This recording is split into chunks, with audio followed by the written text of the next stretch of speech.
विज्ञानघनस्वरूपं विज्ञानविश्राणनवद्धदीक्षं दयानिधिं देवभृतां शरण्यं देवं हयग्रीवमहं प्रपद्ये अश्वाननस्य चरणं समस्तलोकैरभिमुखं नत्वा आरभे मे गाथाः यस्यानुग्रहादागताः सर्वाः नमस्सभाय उन्नतियान् செய்கின்றேனென்னாதாருக்கு இன்னடிமிதந்தடிப்பானுமெனோர்வாழும் பொன்னுலகில் திருமுடனே அமர்ந்தநாதன் புனலாரும் பொழிலரங்கம் திகழமன்னே தன்னகலமகலாகதகபாலோங்கும் கதவுடனே தனிக்கரவந்தானே எண்ணி அன்னையன அடைக்கலம் கொண்டஞ்சல் தந்து என் நடலார நிழலார அழிக்கின்றானே. அரியனுக்கு திரவிடோபனிஷத் தாத்பரிய ரத்னாவளியுடைய 7வது ஸ்லோகம் வாய்ப்பாக கொடுக்கப்பட்டுள்ளது. இந்த ஸ்லோகம் देव श्रीमान स्वसिद्धे करणमिति वदन्येकमर्थं सहस्रे सेव्यत्वादीन् दशार्थान् पृथगिह शतकैर्मद्धि तत्स्थापनार्थान् तत्तद्गाथागुणानामनुविदधति तत् पङ्क्तयः पङ्क्तिसङ्ख्याः ऐदैकस्य परत्वादिषु दशकगुणेषु आयतन्ते तथा ते तत्तद्गाथागुणानाम् अनुविदधति तत्पङ्क्तयः पङ्क्तिसङ्ख्याः. இதுக்கு முன்னாடி உபன்யாசம் பண்ண சுவாமிகள்லாம் அடியனுக்கு பதில் ரொம்ப பறிச்சுட்டு போயிட்டான். ஏன்னா அடியன் சொல்ல போற விஷயம் என்னன்னா, பாக்கியன் எம்பெருமான் அடையப்பட வேண்டியவன், அவனை அடைவதற்கு உண்டான உபாயம் என்ன அப்படிங்கிறத பற்றின விஷயத்தை இந்த ஸ்லோகத்தினுடைய முதல் பாடத்தை சொல்லி முடிச்சுட்டார் சுவாமி. இதுல என்ன ஒரு விஷயம்னா, சுவாமி அவருடைய வைலட்சண்யம், சுவாமி நிகமாந்த மகாதேஸ்வருடைய வைலட்சண்யம் தெரியாது. எப்படின்னா, ஒரு விஷயம் பெரிய விஷயத்த சுருக்கமா சொல்றது அப்படிங்கிறது. அப்போ இந்த முதல் பாடத்துல தேவஹா ஸ்ரீமான் ஸ்வசித்தேஹே கரணம் இது ஏகமர்த்தம் வதன்னு சகஸ்ரே. இந்த 1000 ஸ்லோகத்துல 1000 பாசனத்துல திருவாய்மொழியில் இருக்கக்கூடிய 1000 பாசனங்கள்லையும் ஒரே விஷயம்தான் முக்கியமா சொல்லப்பட்டிருக்கு. அதை ஒன்று ஒன்றா கூட்டி அதுக்கப்புறம் 1 10 ஆக்கி 10 100 100 1000 இதுதான் அடுத்த 3 வரியில சொல்றேன்.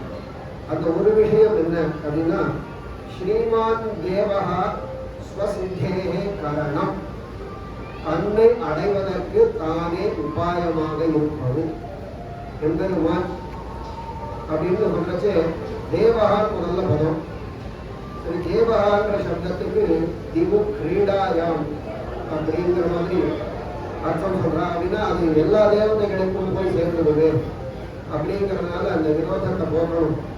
அதனால ஸ்ரீமான் அப்படிங்கிற சப்தத்தை பார்க்கிற.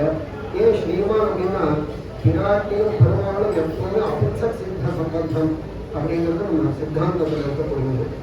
தன்னை அடைவதற்கு தானே கரணம் கேதுவாக உபாயமாக இருக்கார் எம்பெருமான். பிராட்டியோட கூடின எம்பெருமான் கோல கும்மா மகளோடு உண்டை கூடாதே அகலகில்லே நிலையும் என்று அலர்மேல் கொண்டே உரைமார்பா ஆவாரினால் உலகத்தை அழைக்கும் வசனர் கவனாருமே ஸ்ரீமால் வாடி மழை புரிந்த சிலையா திருமாமகள் கேழ்வார் தேவா. இப்படி இப்ப தன்னை அடைந்திட காணருள் செய்யும் தனிச்சிலையும். இதே இந்த ஸ்லோகத்தினுடைய விஷயத்தை அந்த ஒரு அறவரையில சுவாமி நிகமாந்த மகாதேசம் தன்னுடைய தேசிக பிரபந்தம், தமிழ் தேசிக பிரபந்தத்தில் தாக்கிறார். தன்னை அடைந்திட காணருள் செய்யும் தனிச்சிலையும் அப்படிங்கிறதாக சொல்றார். இதுல என்ன விஷயம் தாற்பயம்னா, நாம எதுவும் பண்ண வேண்டியது இல்லை அப்படின்னு. பண்ண வேண்டியதுன்னா பெருமானுடைய ஆజ్ఞை என்னவோ அதை பண்ணணும். அதை விட்டுட்டு மற்ற காரியங்கள்லாம் பண்ணக்கூடாது அப்படிங்கிற தாற்பயம். அப்போ இதுல நம்ம ஸ்ரீவைஷ்ணவ சம்பிரதாயத்துக்கு முக்கியமா இருக்கக்கூடிய ஒரு விஷயம் சாத்விக தியாகம். நான் பண்ணலை, என்னை எம்பெருமான் தான் பண்ண வைக்கிறான். இந்த காரியமானது காத்தால வைஷ்ணவ தினசரின்னு நம்ம சொல்லிட்டு ஒரு காத்தால் எழுந்ததுலேருந்து ராத்திரி தூங்க போகிற வரைக்கும் பண்ணக்கூடிய காரியங்கள் அத்தனையும் நான் பண்றேன்ற மாதிரி எங்கேயுமே கிடையாது. அதை சொன்னாலும் அதுக்கு அடுத்த கணவே சாத்விக தியாகம் பண்ணிடுது. சாத்விக தியாகம்னா இந்த காரியம் பண்றது நான் இல்லை, என்ன பர்பஸுக்காக என்ன பலத்துக்காக பண்றோம் அப்படின்னா எம்பெருமானுடைய திருப்தி, ஸ்வஸ்மை ஸ்வப்ரீதையே ஸ்வயமேவ காரயதி ஸ்வயமேவ காரித்தவன் தான் தான் பண்ண வைக்கிறான், பண்ணியும் முடிக்கிறான். இந்த காரியத்தை எந்த ஒரு விஷயம் இல்லை. அப்படி தன்னை அடைவதற்கு தானே உபாயமாக வழியாக இருக்கக்கூடியவன் அப்படிங்கிறத இந்த 1000 பாசுரத்தினுடைய சாரம்.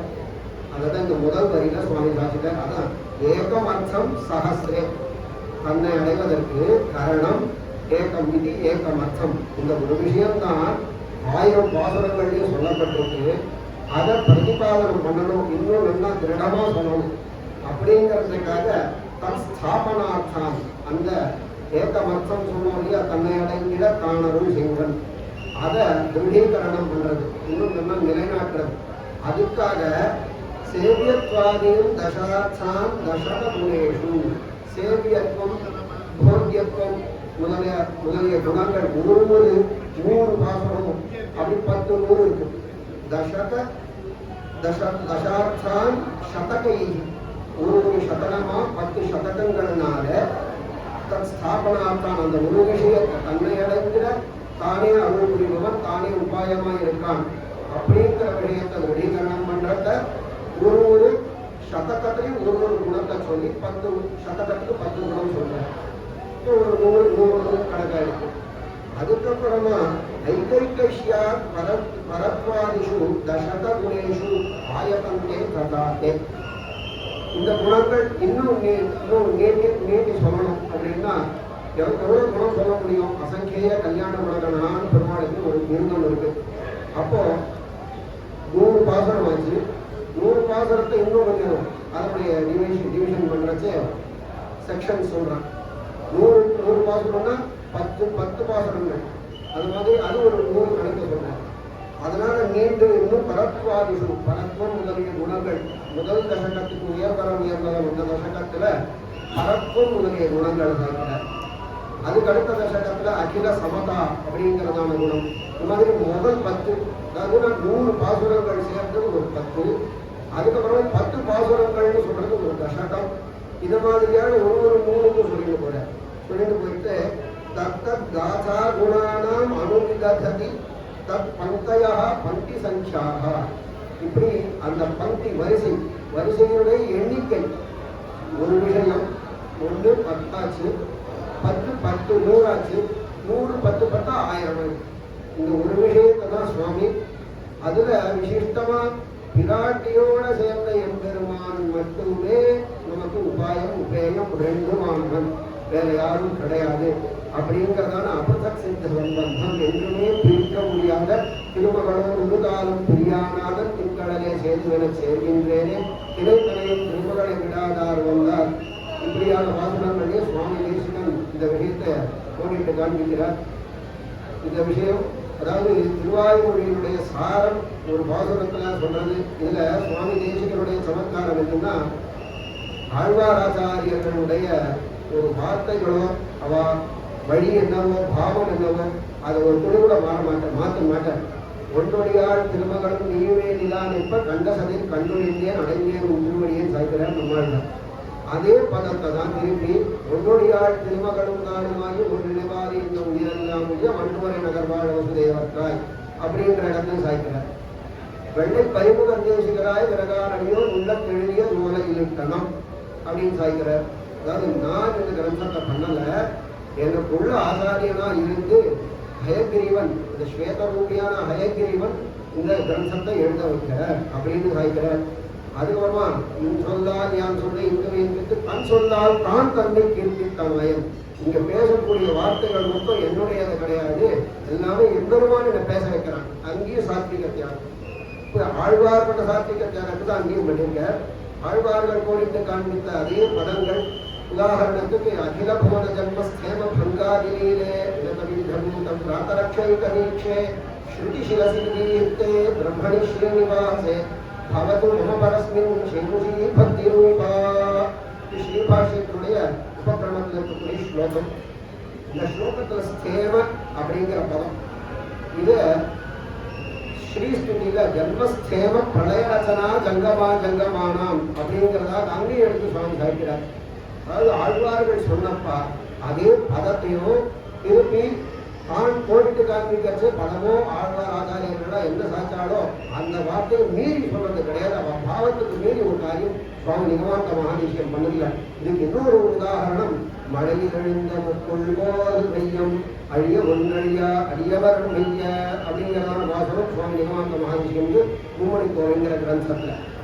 இதே முக்குள் அப்படிங்கிற பதத்தை வாழ்ந்தார்கள் வாழ்ந்தது மாமழை முக்குளின் மாய்ந்து மாய்ந்து அனித்யானி சரீராணி விபோ நைவர்காஷ்டதா நித்தியம் சந்நிஹிதோ மிருத்யுஹு கர்த்தவ்யோ தர்ம சங்கிரஹா அப்படிங்கிற இடத்துல அந்த முக்குள் அப்படிங்கிறது மழை பெய்யறச்சே ஒரு ஜலபிந்து ஒரு பூர்புடம்னு சொல்லுவான்.